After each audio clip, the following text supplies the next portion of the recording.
গোৱালপাৰাৰ পৰা ৰফিকুল ইছলাম ছাৰ বুলি পৰিচয় দিছে। সি আহি আমাৰ ইয়াতে মানে বাহৰ পাতৰ নিচিনা হৈছে, মানে সপ্তাহত দেওবাৰকৈ আহে। মানে সি মেডিচিনৰ ব্যৱস্থা কৰে, মেডিচিন লৈ আহে। সি আয়ুৰ্বেদিক বুলি কয়। গাঁৱত সোমাই মানে সি ৩,১০০ টকাকৈ ID বনাই দি মানে ওষুধখিনি দেয়। কি বেমাৰৰ ওষুধ দিয়ে? মানে সি গোটেইখিনি নকয়, মানে এইটো মানে আপুনি সুস্থ হ'ব লাগে, মানে অলপ মোটা হ'ব লাগে, চুগাৰৰ এইবিলাক কয়। কত মই মোক এদিন মাতিলে, মোৰ পৰা ৫৬,২০০ টকা লৈছে। এনেকুৱা কিমান জনৰ? ইমান ১৫০জন মানুহৰ পৰা লৈছে ৩,১০০ কৰি, ১৫50 টকা কৰি লৈছে। আৰু আজি কি হলে আপোনাৰ? আজি কি হ'ল মানে সি মানে মোক ক'লে, আপুনি একটা ফ্ৰেঞ্চাইজ ID লওক, আপোনাক একটা অফাৰ দিম। মই অফাৰ দিম, মোৰতো ইমান টকা নাই, কেনেকৈ ফ্ৰেঞ্চাইজ ID ল'ম? আমালৈকে আছো নহয়। ফ্ৰেঞ্চাইজ ID কিমান? বোলে ৫০,০০০ টাকা। মই ক'লো যে ৫০,০০০ টাকাটো মোৰ নাই।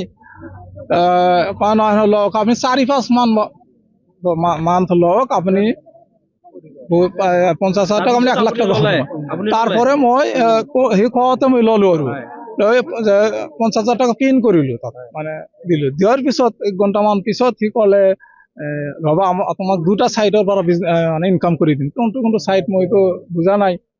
আপনি একো ক'ব নালাগে, মই কি কৰো আপনি চাওক। আজি আহিলো মানে সি মানে মেডিচিন কিনে অহাৰ পিছত আৰু মোৰ লগত সি সাক্ষাৎ নকৰে। মানে সি ঠগ প্ৰবঞ্চক হৈছে, মানে মই মেডিচিনো নলয়, মোৰ লগত কথাও নাপাতে।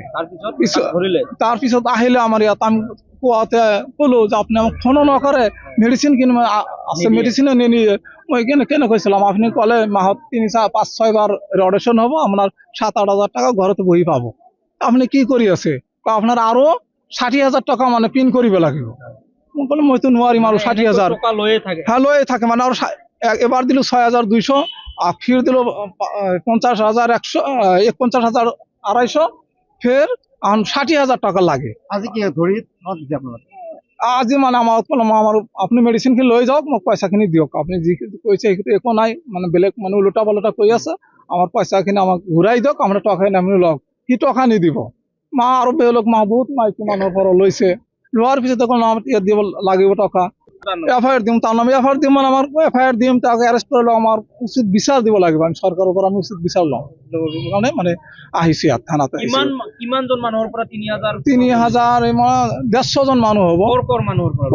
মানে কাজাইঘাটাৰ পৰা লৈছে, চিৰাকটাৰ পৰা লৈছে, কাঠালি পাটনৰ পৰা লৈছে, কাঠালি পাটটোৰ পৰা লৈছে।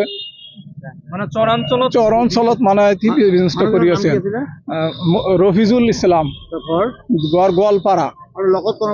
লগত আৰু এই যে হবিউৰ ৰহমান আছে, তেওঁৰ ঘৰ কাঠালি পাটন।